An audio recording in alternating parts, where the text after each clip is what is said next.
nous avons rédigé un bon bouquin dont je fais la promo tout de suite. 50 solutions pour financer son association. Et puis, comme je suis super chronométré, j'ai 7 minutes. Juste, nous sommes aussi les organisateurs donc, du Salon des Solidarités. Si vous avez des questions sur ce salon, donc, il démarrera le 19 mai et ça achèvera le 21 mai au soir. Je m'en voudrais pas, donc je vais lire ma présentation, puisque j'ai que 7 minutes et Raphaël est intraitable. Merci en tout cas, Raphaël, de m'avoir invité. Je vais concentrer donc ma présentation ce matin sur les solutions web de levée de fonds, sans pour autant répondre donc, à la question qui m'a été adressée. Partage d'expérience de solutions innovantes pour lever des fonds.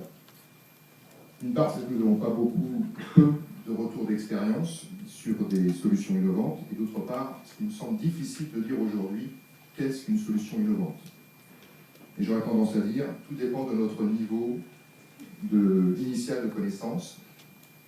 Donc je vous adresse un peu la question. Donc ce seront plutôt des remarques et des points d'attention que je voudrais vous porter à votre connaissance ce matin. Ces remarques, donc les points d'attention, sont le fruit de nos travaux donc, dans notre superbe bouquin, dont je ne rappellerai pas le titre. Et je vais vous proposer donc un panorama donc, de solutions qui ne respectent aucune chronologie en termes de sortie de plateforme, et on va plutôt s'intéresser à des types de plateformes. Donc vous avez bien compris, je fais un panorama et je ne réponds pas à la solution innovante. Premièrement, les classiques. On a parcouru un bon bout de chemin depuis la collecte de dons sur le site de l'association, bien que ça se fasse encore, et que c'est aussi un bon canal de collecte de fonds. On a vu tout d'abord émerger des plateformes comme EasyCollect, qui permettaient finalement de simplifier la vie aux associations en réglant le problème technique que tous peuvent rencontrer pour connecter sa banque à son site internet. Et puis on a vu l'émergence donc de plateformes participatives. Vous en avez ici une certaine représentation. Je voudrais souligner simplement deux tendances. On a les plateformes dites généralistes, comme comme My Major Company, parce qu'après je vais dire des bêtises, qui accueillent des projets de solidarité, d'art, de sport et de culture. On a des plateformes spécialisées, comme Arizuka, qui est dédiée à l'intérêt général. Alors je dis quelque chose quand même pour les oiseaux, sinon je vais me faire tirer les oreilles. Et puis on a des plateformes hyper spécialisées, comme par exemple Bluebees, qui est dédié au projet d'agriculture. À ces deux tendances, il faut ajouter une dimension géographique. Donc on a les plateformes locales. Je n'ai pas trouvé de plateforme locale associative sur la solidarité, ce qui est mon domaine, en Bretagne par exemple.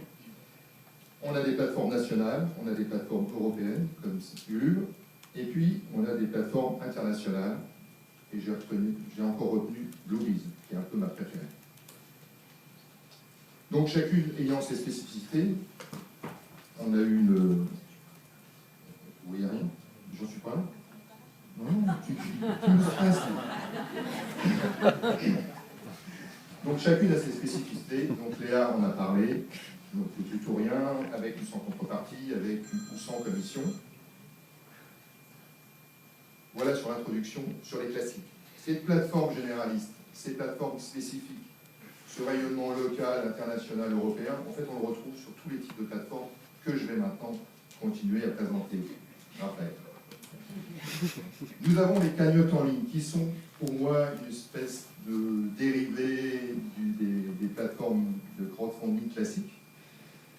Initialement, c'était pour des cercles plus restreints, fermés, d'amis, mais on trouve malgré tout des beaux projets. On pourrait penser qu'il s'agit de petits projets de levée de fonds, mais j'ai quand même vu des projets de levée de fonds de plus de 20 000 € réussis. Troisième type de plateforme, des plateformes de prêt solidaire en ligne, d'investissement en ligne, donc qui permettent la rencontre entre un porteur de projet, plus ou moins sélectionné par la plateforme, et des petits prêteurs et ou des investisseurs. Donc le prêt, tout le monde le sait, c'est sans intérêt, et les investissements sont avec des rendements de 2 à 4%. Donc pour moi, c'est une solution complémentaire au financement participatif, on va dire classique, en particulier lorsque l'on veut aider ou accompagner le développement de projets qui inclut un bénéficiaire qui est vraiment partie prenante. Et je vais prendre le cas, par exemple, d'une création d'entreprise ou de micro-entreprise. Dans le cas qui m'intéresse, par exemple, en solidarité internationale, aider une micro-entreprise, par exemple, en Afrique. Il y a juste un seul risque, c'est de ne pas retrouver sa mise. Et si on utilise ça comme étant un moyen et que l'association est un peu caution de tout ça, c'est quand même aussi un mauvais message. Donc, à bien regarder. Quatrième type de plateforme, les achats participatifs. Donc on connaît tous des bonnes ou des mauvaises plateformes, donc je vais en citer certaines qui sont parmi les mauvaises. Donc on pourrait parler d'Amazon ou de Fnac, qui sont tous des plateformes donc, qui vous permettent de faire des achats en ligne et de proposer à vos donateurs, à vos sympathisants, d'acheter sur une plateforme des habits, des voyages, des meubles, et votre association donc reçoit un don calculé sur la base d'un pourcentage du prix de vente. J'y suis arrivé. Et en revanche, il y a une belle plateforme francophone que je trouve un peu innovante, c'est Helpfreely, qui propose 16 sociétés différentes, partenaires, qui proposent des commissions donc, de 3 à 20%. Je n'ai pas d'action chez eux. Cinquième solution, il faut que je me dépêche, sinon je vais me faire tirer les oreilles par la gauche, le don, ce que j'appelle l'affiliation, et ce que j'aurais plutôt appelé le don gratuit. Et c'est sans doute ici que commence l'innovation dans la levée de fonds. Malgré tout, il y a deux difficultés. C'est de rentrer dans ce cercle fermé des associations. Aujourd'hui, chez Gooddeed, il y a 4 associations. Chez Hannona, il y a 4 associations. Et on retrouve toujours un peu les mêmes. Et la seconde difficulté est de trouver des entreprises. Dans le cas de ce modèle-là, ce n'est pas encore trop compliqué, puisqu'il y a une carotte. L'entreprise, finalement, a un public captif, et les gens vont regarder un peu la publicité. Donc, il y a une vraie valeur. Dans l'autre modèle, donc, qui est celui d'Ethion, qui vise, de mon point de vue, des acteurs plutôt locaux, entreprises, associations et donateurs, le principe est un peu différent. L'entreprise définit un budget pour 1, 2, 3 associations. À chaque fois que l'internaute clique sur le logo d'association sur le site de l'entreprise, l'association va recevoir donc, une somme définie pour le clic. Il me reste 2 minutes, merci. C'est une plateforme naissante et qui, de mon point de vue, n'est pas encore opérationnelle. On ne trouve pas d'entreprise.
Des nouvelles évolutions. On voit beaucoup de plateformes participatives dans le monde de l'entreprise, aux États-Unis, qui vont encore nous apporter des innovations. Mais ce qui est certain, et ça se dessine assez rapidement, donc on va voir à court terme une rationalisation du secteur avec des fusions de plateformes. J'espère avoir apporté quelques éclairages à une partie d'entre vous. Et en tout cas, je vous remercie de votre attention.